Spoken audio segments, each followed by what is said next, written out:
नमस्कार, मैं हूं प्रशांत और हम हैं वीर कुंवर सिंह की धरती आरा में। जनता मांगे जवाब के इस शो में, इस कार्यक्रम में हमारे साथ पब्लिक है आरा की, और यहाँ पर वैसे सभी महागठबंधन, एनडीए, माले सभी के नेतागण भी मौजूद हैं जो जवाब देंगे जनता का। यहाँ पे महागठबंधन के सबसे पहले लोग हैं, महागठबंधन के लोग हैं, ये माले की तरफ से हैं, और इधर एनडीए के लोग हैं। तो आप समझ सकते हैं, सबसे पहले जनता के पास चलते हैं। कि मोदी जी बोले थे कि हम इंडिया को स्किल इंडिया बनाएंगे, ठीक है, और बहाली को देंगे, वो कहाँ दे रहे? रेलवे को बहाली कहाँ आ रहा है? उन्होंने पूछा रोजगार क्यों नहीं मिल रहा है। यहाँ तक लालू जी और कांग्रेस के लीजन में 36 लाख टीचर की बहाली हुई, जिनको अभी तक अपना नाम लिखने नहीं आता है। उस पे हमारे मोदी जी विचार कर रहे हैं, मेरी बात सुन लीजिए। और वो 36 लाख टीचर का फिर से री एग्जाम होगा, जैसे कि केंद्र का नीति है। जब 36 लाख वो टीचर लोग को हटाया जाएगा तो 36 लाख रोजगार हमारे बिहार के युवाओं को मिलेगा। हमारे गंगा किनार पर हमारा खुद का घर गिर गया है। 10 साल 15 साल से हम लोग ढह ढह के बेघर हो गए, रोड पर पड़े हैं, लेकिन कोई सरकार देखने वाली नहीं है। सुनिए, कोई देखने वाला नहीं, लूटने ही वाला है।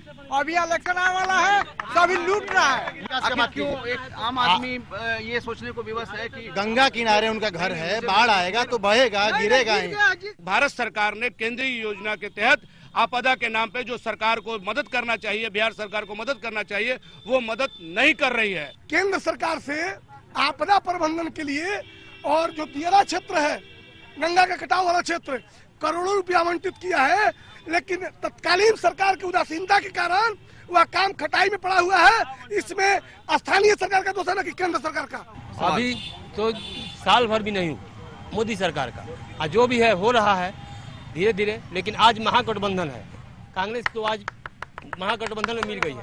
आज यही नीतीश जो है महागठबंधन के खिलाफ थे, आज गाली दे रहे थे, आज उनके साथ हो गए हैं।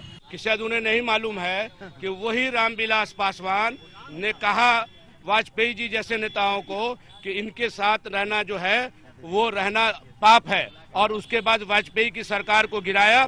आज नरेंद्र मोदी जो है उनको अपना सिरमौर बना के घुमा रहे हैं। राजनीति के इनके स्तर समझ सकते हैं आप क्या स्तर है। आरा में क्या बढ़िया बना, कॉलेज बढ़िया बना, कुछ बढ़िया बना, फैक्ट्री बा। नीतीश कुमार के रिजम में कम से कम 20 घंटे लाइट, हर गांव को रोड से जोड़ दिया गया, अमन चैन मिल गया। पहले के जमाने में पहले जो है 10 बजे रात में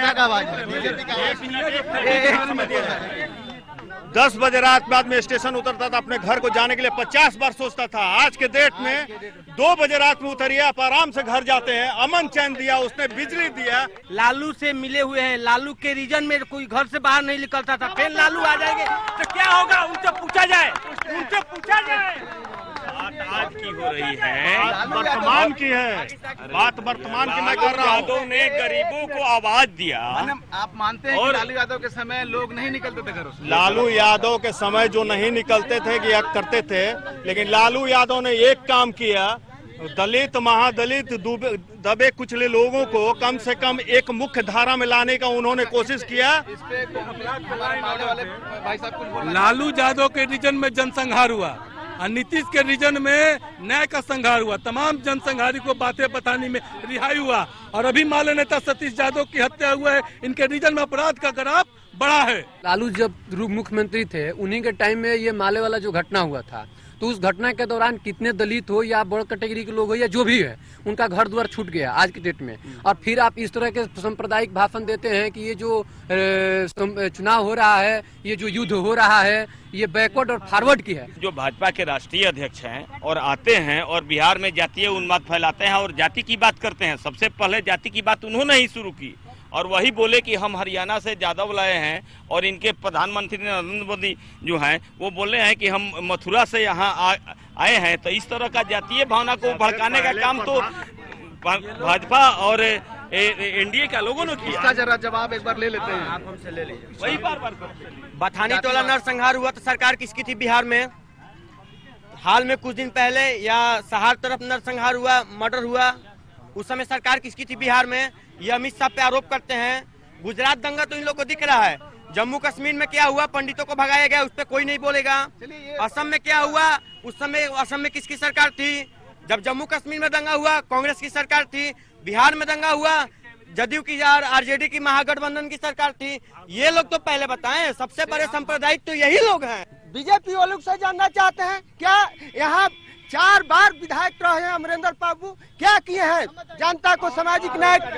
ले लीजिए, बताइए आप में कोई दंगा हुआ है क्या? आप ऐसा कोई पांच मूलभूत सुविधा। एक मिनट, अरे आप लोग आपस में बंद कीजिए, आपस में देखिए, इनका जवाब हम देते हैं। आप 5 ऐसा मूलभूत सुविधा बता दीजिए जो कि नहीं है। ये 5 ऐसा गली का नाम नहीं बता सकते हैं जो विधायक निधि से ढलैया ना हो। 5 ऐसा रोड का नाम नहीं बता सकते हैं जिसमें विधायक निधि से लाइट का कल ना लगा हो। उनसे सवाल ये है कि आज नीतीश बाबू बोल रहे हैं कि ये क्राइम है, वो क्राइम है। विकास पर एक दिन क्यों नहीं कह रहे हैं कि विकास ये किया जाए जो कि आज नरेंद्र मोदी जी कहीं भी जा रहे हैं तो विकास की बात कर रहे हैं, नहीं कि कहीं दंगा की बात कर रहे हैं। ये विकास की बात क्यों नहीं किया जा रहा है? विकास का मुद्दा कहाँ गया? हमारा चुनाव के मुद्दा ही न्याय के साथ विकास है और यही 15-10 वर्षों में हमने किया है। तो फिर गरीबों को जो 300 और हमारा जो चुनावी मुद्दा है वो न्याय के साथ विकास ही है। और ये करके हमारे वर्तमान मुख्यमंत्री विकास पुरुष नीतीश कुमार ने जो बिहार में हर क्षेत्र में शिक्षा हो, स्वास्थ्य हो, सड़क हो, बिजली हो, सारे काम हो रहा है कि नहीं? ये दोनों मैं पूछ रहा हूँ जो न्याय के साथ संघार कर रहे हैं। मैं पूछना चाह रहा हूँ आपके चैनल से कि बथानी हुआ, बातें हुआ, जब सारे लोग रिहा हो गए तो दोषी कौन? इसको खोजने का जिम्मेवारी किसका है? सरकार का है, राज्य सरकार का, केंद्र सरकार का। और विकास के सवाल पे पूरी तरीके का फेल है ये लोग। और मैं एक सवाल और है कि अमित शाह, सूरज भान सिंह, हुलास पांडे, सुनील पांडे, रामा सिंह जैसे लोगों को लेकर जंगल राज से मुक्ति दिलाएंगे? चलिए हम इसका देखिए, मैं एक चीज बताता हूँ, जब तक नीतीश जी बीजेपी के साथ अलायंस में रहे उनका पहला कार्यकाल बहुत अच्छा रहा। लेकिन एक चीज बताइए, जंगल राज के पुरोधा के साथ और कहते हैं कि न्याय के साथ विकास, यह कैसा न्याय है? कल तक जब नीतीश जी के साथ अनंत सिंह थे तो बहुत भले और अच्छे थे। शिकायतें हैं, काफी लोगों के सवाल हैं, लेकिन एक बात याद रखिएगा, आरा की जनता की सब कुछ आपके हाथों में है। जिस दिन आप वोट देने जाएंगे उस दिन ये तय करेंगे अपने उम्मीदवार को कि कौन आपका विकास कर सकता है। हमें भी उस दिन का इंतजार रहेगा। कैमरा पर्सन सुनील सिंह के साथ प्रशांत कुमार, लाइव इंडिया, आरा। बहुत तेरी सरदारी रे, अब तो हमारी बात